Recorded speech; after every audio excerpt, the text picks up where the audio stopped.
দেখতে দেখতে 2025 পার হয়ে গেল। যেহেতু জীবন কখনো থেমে থাকে না, তাই জীবনের চাওয়া পাওয়াও থেমে থাকে না। 2026 সাল ও আগামী দিনগুলোর কাজকর্ম ও জীবন যাতে সহজ সরল সুগমভাবে পার হয়ে যায়, তাই চাইতেই আবারও দক্ষিণেশ্বরে মায়ের কাছে ছুটে আসা। বছরের প্রথম দিন দক্ষিণেশ্বরের মন্দিরে কল্পতরু উৎসব হয়। সেই উদ্যোগেই সকালবেলায় আসতে না পারায় সন্ধ্যাবেলায় দক্ষিণেশ্বরের মন্দিরে পৌঁছায়। দেখতে পাচ্ছি দূর থেকে এক বয়স্ক ভদ্রমহিলাকে নিয়ে এক ভদ্রলোক এগিয়ে আসছে। ভাবলাম মা ছাড়া আর কেউ হতে পারে না, এটাই হচ্ছে মায়ের আসল পুজো। অ্যাকচুয়ালি বলা যায় যে যতক্ষণ শ্বাস ততক্ষণই আস। তো আমরা এই অল্প বয়সে ভেঙে পড়ছি, তো ভদ্রমহিলা এই বয়সেও তার ছেলের সাথে মায়ের কাছে এসেছেন, তার কথা, মনের কথা মায়ের কাছে বলতে। এটাই হচ্ছে ব্যাপার যে ভক্তিতে মিলায় বস্তু তর্কে বহুদূর। আর ভক্তিতে যেহেতু মিলায় বস্তু, এবার আমারও শরীর বিশেষ ভালো না থাকায় মায়ের কাছে যা চাওয়া পাওয়া আছে তা সেটা মায়ের কাছে বাইরে থেকেই এবার আমিও বললাম। বলে নিয়ে এবার আমিও মন্দির থেকে বেরোনোর পালা করলাম। চলে এলাম চায়ের রেস্টুরেন্টের দিকে। একটু চা খেয়ে শরীর ও মনকে চাঙ্গা করব বলে চা নিয়ে নিলাম। ভিডিওটা স্কিপ না করে দেখুন, খুব ভালো লাগবে। আর একটা দারুণ জিনিস দেখাতে যাচ্ছি, দেখতে পাবেন এরপরে নিত্য নতুন জিনিস। হ্যাঁ বন্ধুরা, চলে এলাম সোদপুরের দিকে।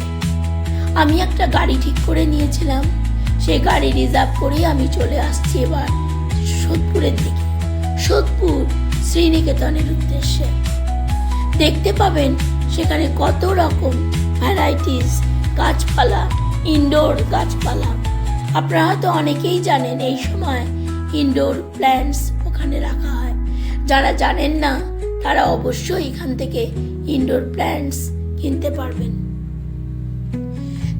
দেখতে দেখতে খুবই ভালো লাগলো যে ভ্যারাইটিস, এবার ইনডোর প্ল্যান্টস কিন্তু আরও ভ্যারাইটিস নিয়ে চলে এসেছেন। যারা গাছ ভালোবাসেন তারা অবশ্যই এখান থেকে গাছ কিনে নিয়ে যাবেন। এবং এই গাছগুলো কিন্তু খুবই সুন্দর এবং বিভিন্ন দামের এবং সস্তার মধ্যেও আমি দেখতে পাবেন এবং দামের মধ্যেও দেখতে পাবেন। শুধুমাত্র যত্ন করে, ঘরে একটু যত্ন করলেই কিন্তু এই গাছগুলো আপনারা ঘরকে শোভাবর্ধন করতে যথেষ্টই সাহায্য করবে। ভ্যারাইটিস গাছ দেখে যেন আমি একটু হয়ে গেলাম, কারণ আমি যে ভীষণই গাছ ভালোবাসি, কিন্তু বেশিক্ষণ যে টাইম দেওয়া যাবে না। চলে এলাম শাড়ির সেন্টারে। বিভিন্ন ধরনের শাড়ি আপনাদেরকে আগেও দেখিয়েছি। শাড়ি দেখতে দেখতে বছরের প্রথম দিন কি শাড়ি নেব না, তাই শাড়ি একটা দেখতে দেখতে চলে এলাম একটা নির্দিষ্ট শাড়ি পছন্দ করে নিলাম। তাহলে আপনারা একটু দেখুন যে আমি কি শাড়ি পছন্দ করতে চলেছি। আপনাদের দেখে অবশ্যই ভালো লাগবে। একটা শাড়ি খুলতে বলাতে একটা ব্লু কালারের শাড়ি খুলে দিল।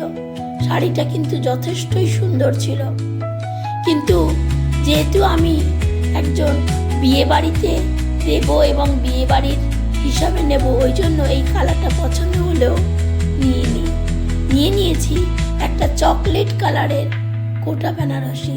দেখুন এই শাড়িটাও কিন্তু প্রচণ্ডই ভালো। কেমন লাগছে এই কোটা শাড়িটা, এই কোটা বেনারসিটা অবশ্যই বলবেন। চকলেট কালারের উপর গোল্ডেনের কাজ, খুব সুন্দর আমার লেগেছে, তাই আপনাদেরকেও দেখালাম। ভালো লাগলে অবশ্যই বলবেন। বছরের প্রথম দিন একটু রেস্টুরেন্টে খাওয়ার খুব ইচ্ছে ছিল।